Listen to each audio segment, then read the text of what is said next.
Not Where's me? There'll be plenty of people who won't buy that. This was their friend filming what they wanted seen. But their supporters would say they weren't then suspects. And if they were hiding an extraordinary secret, is it likely the couple would invite a camera team, however friendly, into their lives?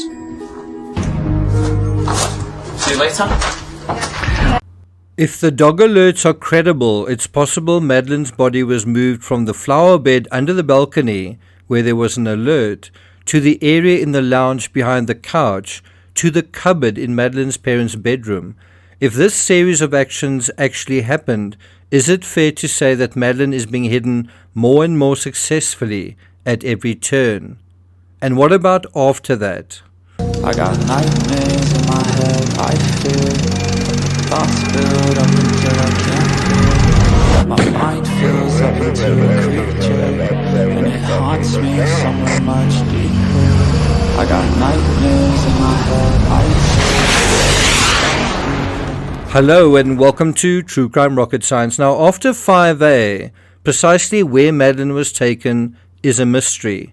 But since there were alerts inside the rental vehicle as well as on the key fob, it's possible Madeleine was moved from some temporary storage area, possibly outside, to her final resting place, presumably further away, and where she remains to this day. All of this, of course, is contingent on that little word if, but with its very burdensome implications. In this analysis, I want to focus on an area that is so often overlooked, the villa. Before we get to that, if you haven't subscribed to the channel, please do. If you're finding this analysis worthwhile, please do hit the thanks button and let's get started. Alright, we are on the west side of Praia de Luz. You can see the Rofenegla there, but we are on the rocky side. It's also about 2 kilometers west of the Ocean Club, and the McCanns moved here 60 days after the incident. What few people realize is that McCanns actually stayed in another apartment in the Ocean Club for about 2 months before they moved in here.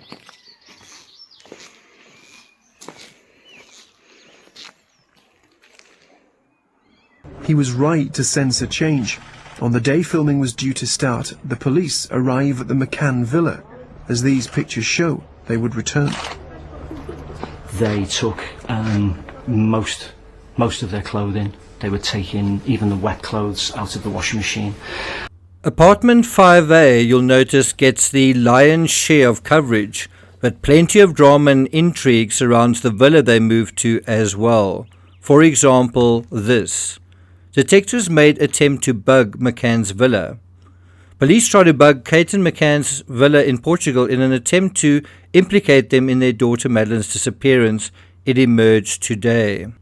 Well, today, when the Standard published this article, was the 13th of April 2012. The article continues, Portuguese detectives wanted to listen in on the couple in the weeks before they were made official suspects or arguidos. In other words, sometime in August 2007. They applied for a court order for permission to bug the home, that's the villa the couple were renting, but crucially were denied by a local judge. Would the outcome of this case been very different if the McCann's villa was secretly bugged? British cops also prescribed to their Portuguese counterparts how to react to the dog alerts. Have a look at this. The bugging operation centered on a house rented by the couple in the weeks after Madeleine vanished. This is the villa, of course. The McCanns left it, the villa, in September after being made arguidos and returned home to Rothley in Leicestershire. The files also reveal, look at this, how Portuguese police were warned not to draw any evidential conclusion from the reaction of a British corpse dog in the apartment from which Madeleine vanished, and at the McCann's hire car. Now, do you think the British cops' advice was sound in this area? And now, look at this. The application is detailed in 30,000 pages of police files made public in Portugal this week. Portuguese police also requested Mr. McCann's credit card details over a 6-month period beginning prior to his daughter's disappearance on May 3rd last year from a holiday apartment in Praia de Luz. Once again, echoes of the Ramsey case where the same thing happened. They applied for credit card details, they didn't really get very much. Again, if the credit card receipts from the McCanns had been obtained, could this have provided a breakthrough? According to an email in the files, the Home Office turned down the request because it appears disproportionate. But let's return to the villa. They took most of their clothing. They were taking even the wet clothes out of the washing machine. I was aware that the cuddle cat was boxed up, and we were asked to leave the villa. In Kate McCann's book, there are 32 references to villa. That's more than 3 times as many references to the word Irish. The villa is a short drive from apartment 5A and is situated in a very secluded area. It's very private. I actually went there. I also sort of stood outside the villa. If you didn't know where it was exactly, you wouldn't be able to find it. Also, interestingly, it's on the Kelly's Bar side of Praia de Luz, which is to say the darker, less populated west side. In other words, it's not far off where the abductor's route terminates, which is something we still need to deal with. A few weeks ago, I posted a video asking how wealthy the McCanns were on May 3rd. Regardless of what you think, regardless of what I think, it's interesting what Kate herself says on the matter, and she brings it up, economics, right here when dealing with the villa, why they chose it, and how much it costs. This is an excerpt from her book. Meanwhile, on 2 July, we had moved out of the Ocean Club and into a rented villa, the cheapest we could find that suited our requirements. Jerry was now on unpaid leave. And this was in Park Luge, about 10 minutes walk away, meaning 10 minutes walk away from the apartment. Now think about that. Your child has been abducted from a particular complex and you move just 10 minutes walk away. Wouldn't most people want to move further away than that? Anyway, the apartment 4G was no longer available. This is apparently why they moved. And I think this perhaps prompted Mark Warner to try to ease us out. They had been good to us, but we had been with them for over 2 months, indeed. And I can see that our presence must have been unsettling for their other guests. It's almost incomprehensible that after their daughter was supposedly taken, the McCanns would continue to stay in the same complex with 2 other small children for almost 2 months. One investigator claimed there were 3 burglaries in the complex, all through windows in the Ocean Club, including one a week before Madeleine disappeared. Let's quickly go to that footage. Criminologist Heriberto Janosch provided Scotland Yard with key evidence to support the burglary theory. 2 months and a half before the abduction, there were a burglary there.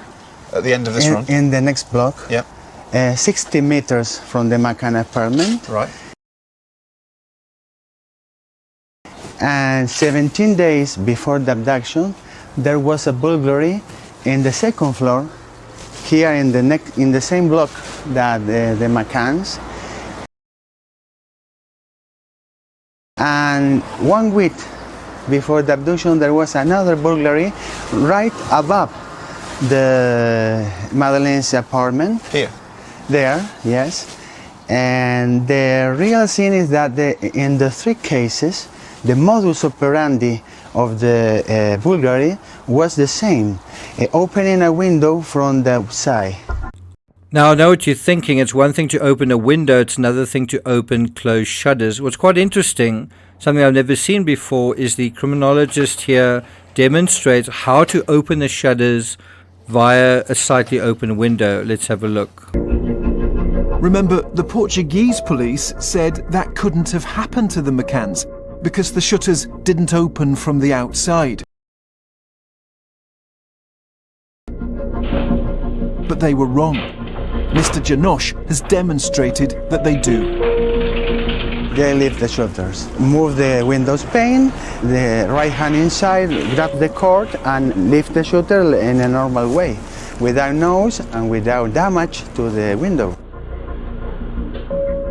Now, unfortunately, in this demonstration, the cameraman doesn't actually show the conveyor that the demonstrator is pulling on in order to lift the shutters. Now, do you notice, even though the McCanns move to the villa, they still bring their remaining 2 children back to the scene of the crime each day. They drop them off in the care of the Ocean Club creche, which was still apparently good enough to be used all day. They also rented a flat for their PR person, and don't forget the almost 4-month car lease. They rented the flat for their PR person at the Ocean Club. Now, could you do that on unpaid leave? Could you rent a villa, rent a flat for somebody, and rent a car for 4 months? While Kate mentions the cheapest option, they certainly were upgrading their stay from a shabby little apartment to a standalone house in the suburbs. Anyway, Kate goes on to write, "At the villa we had more privacy." Well, that's certainly true. "We also rented a small flat at the Ocean Club for Justine." That's Justine McGuinness, their PR person. She had ended up doing a different job from the one she'd signed up for, media liaison in addition to campaign management, and was having to spend more time in Portugal than either we or she had anticipated. Then there's also, remember, they hired Clarence Mitchell. I wonder how much he cost to hire sort of full-time as their PR person. That happened from September onwards.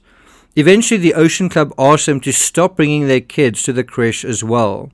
Did you know, while the McCanns resided at the villa, they actually snuck back to the UK without anyone knowing? Anyone know that? Kate refers to this secret return to the UK as keeping it under the radar in her book.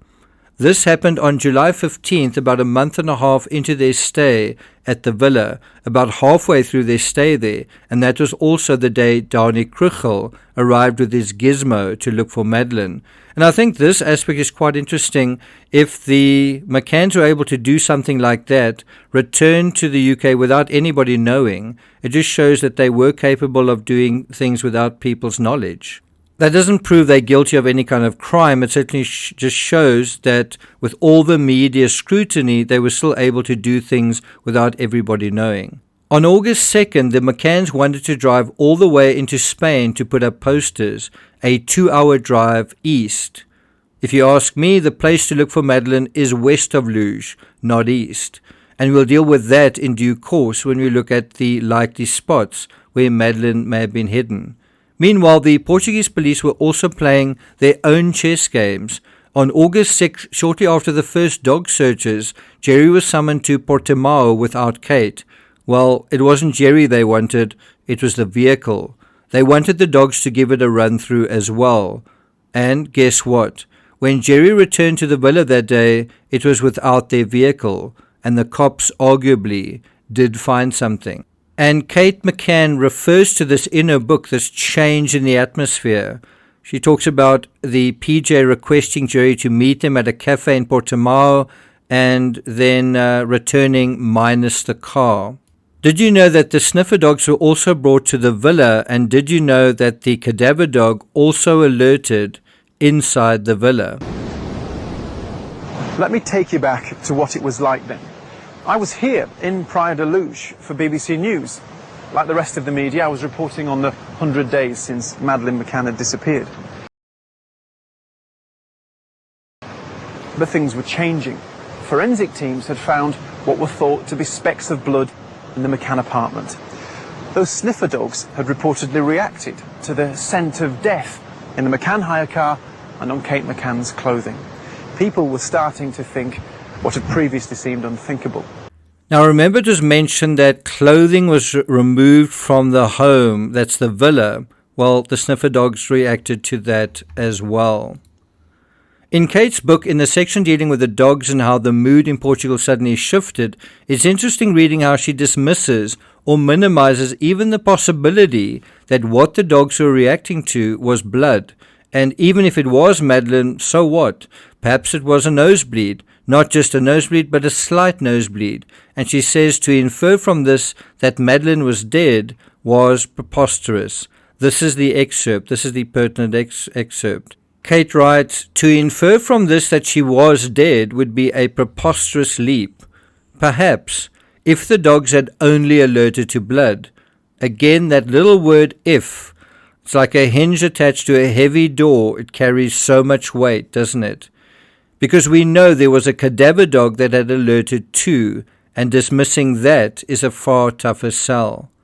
Maybe you could kid yourself that there was once a cadaver in 5A, and also in the car they hired, but the odor attached to Cuddle Cat is a very personal, very intimate association which cannot be explained away so easily. Can it? I'm not going to take it further than that. Thank you for listening, and I'll see you guys next time.